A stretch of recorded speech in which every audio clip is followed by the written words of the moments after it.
ஏக இறைவனின் சாந்தியும் சமாதானமும் நம் அனைவரின் மீதும் உண்டாவதாக. எல்லா புகழும் இறைவன் ஒருவனுக்கே. தொடர்ந்து நம்ம நிலவரங்களை பார்த்துட்ருக்கோம். இன்றைக்கி வந்திருக்கக்கூடிய சில முக்கியமான தகவலை ஒரு தொகுப்பாக பார்க்கலாம். அதுலேயும் பார்த்திங்கன்னா துருக்கியை பற்றி தான் முக்கியமான தகவல் வந்திருக்கு.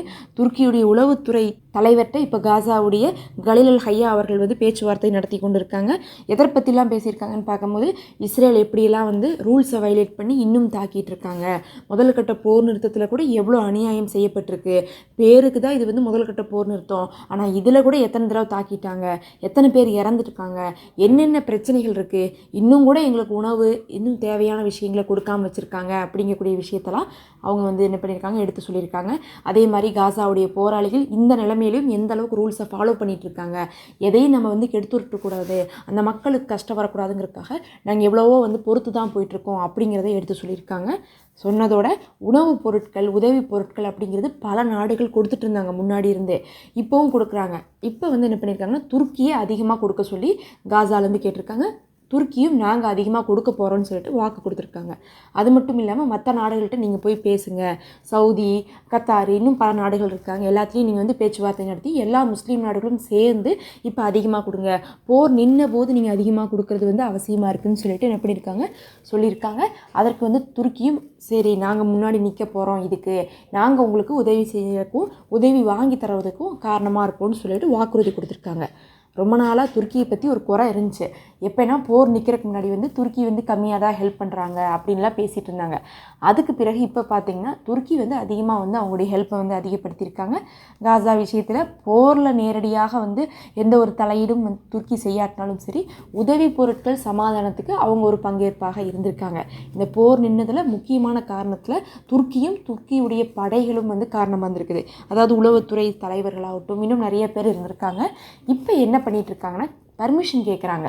அங்கிருந்து துருக்கியுடைய படைகள் உள்ளே வர்றதுக்கு, காசாக்குள்ளே சமாதான படையாக வர்றதுக்காக பர்மிஷன் கேட்குறாங்க. அதை இஸ்ரேல் மறுத்துட்டு இருக்காங்க. ஏன்னா இஸ்ரேலுக்கு துருக்கி உள்ளே வந்தால் காசாவுக்கு ஆதரவாக போயிடும் நல்லா தெரியும். அதனால துருக்கியை உள்ளே விடக்கூடாது.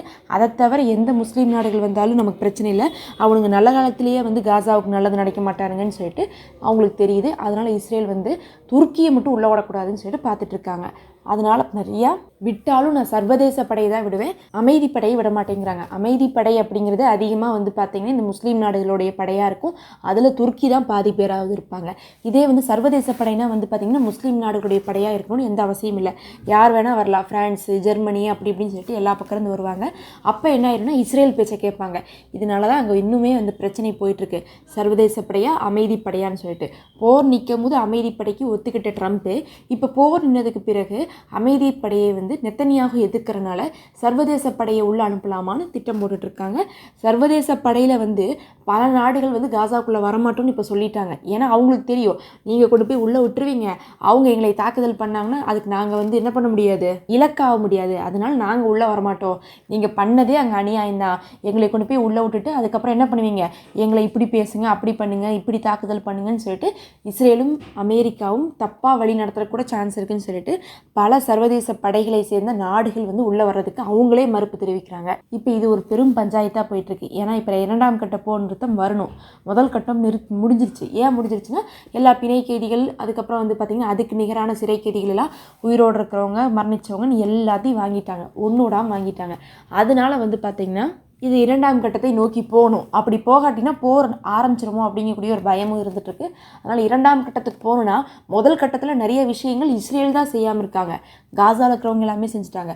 அப்போ அந்த 2ஆம் கட்டத்துக்கு போகிறதுக்கான வழியை தான் என்ன பண்ணிட்டு இருக்காங்க, துருக்கி முதல் கொண்டு பல நாடுகள் முன்னெடுத்துட்டு இருக்காங்க. அதனால் கலீல் அல் ஹையா அவர்கள் அதை பற்றி இன்னும் தெளிவாக பேசியிருக்காங்க. அடுத்தது ஐசிசியுடைய நீதிபதிகளுக்கு தொடர்ச்சியாக அழுத்தம் கொடுத்துட்ருக்காங்க, பொருளாதாரத்துறையை போடுறாங்கன்னு சொல்லிட்டு இன்றைக்கி ஐசிசியுடைய 2 நீதிபதிகளே வெளியே பேசியிருக்காங்க. இது எந்த அளவுக்கு பார்த்திங்கன்னா ஒரு மோசமான ஒரு கேவலமான நிலைமைனா, ஐசிசி தான் உலகத்தில் இருக்கக்கூடிய எல்லா கோர்ட்டை விட நம்பர் 1. அவங்களுடைய நீதிபதிகளுக்கே பார்த்திங்கன்னா அங்கே ஒரு சேஃப் இல்லாமல் இருக்குது. அவங்க சொல்கிறாங்க, நாங்கள் நீதியை நிலைநாட்டுறோம், காசாவில் செஞ்சது அநியாயம்னு சொல்கிறோம், தீர்ப்பு கொடுத்துட்டோம், உடனே மறுபடியும் மேல்முறையீடுக்கு வராங்க நெத்தனியாகவும் அமெரிக்காவும் சப்போர்ட் பண்ணுது. உடனே வந்து நெத்தனியாகவே விடுதலை பண்ணுங்க, அந்த லிஸ்ட்லேருந்தே எடுத்துகிட்டு இது வந்து போர் நிறுத்தம் வந்து வந்ததுனால நாங்கள் வந்து என்ன பண்ணுறோம், இந்த கேஸ் க்ளோஸ் பண்ணுறோம் அப்படின்னு சொல்லுங்கன்னு சொல்லியிருக்காங்க. அதுக்கு ஐசிசியுடைய நீதிபதிக்கு வந்து அப்படிலாம் க்ளோஸ் பண்ண முடியாது, 2 வருஷமாக நீங்கள் பண்ணதெல்லாம் சாதாரண காரியமே இல்லை, அதனால் பிடிவாரண்ட் அப்படியே இருக்கட்டும்னு சொல்லியிருக்காங்க. சொன்ன உடனே இப்போ என்ன ஆயிடுச்சுன்னா அவங்க மேலெல்லாம் பொருளாதார தடை போடுறது, அவங்களுக்கு அச்சுறுத்தலாக நடத்தக்கூடிய காரியங்கள்லாம் பண்ணிகிட்ருக்காங்க. இதை இன்னைக்கு 2 நீதிபதிகள் வெளியே வந்து சொல்லியிருக்கிறது வந்து உலக லெவலில் வந்து பேசுபொருளாக மாறியிருக்கு. உலகத்தில் நீதிபதிகளுக்கே பாதுகாப்பு இல்லை, ஐசிசியில் இருக்கவங்களுக்கே அப்படின்னா மக்களுக்கெல்லாம் என்ன இருக்குன்னு நம்ம சொல்லவே முடியாது. இதெல்லாம் தான் இன்றைக்கி வந்து முக்கியமான தகவல். அடுத்த ஒரு காணொளியில் சந்திப்போம்.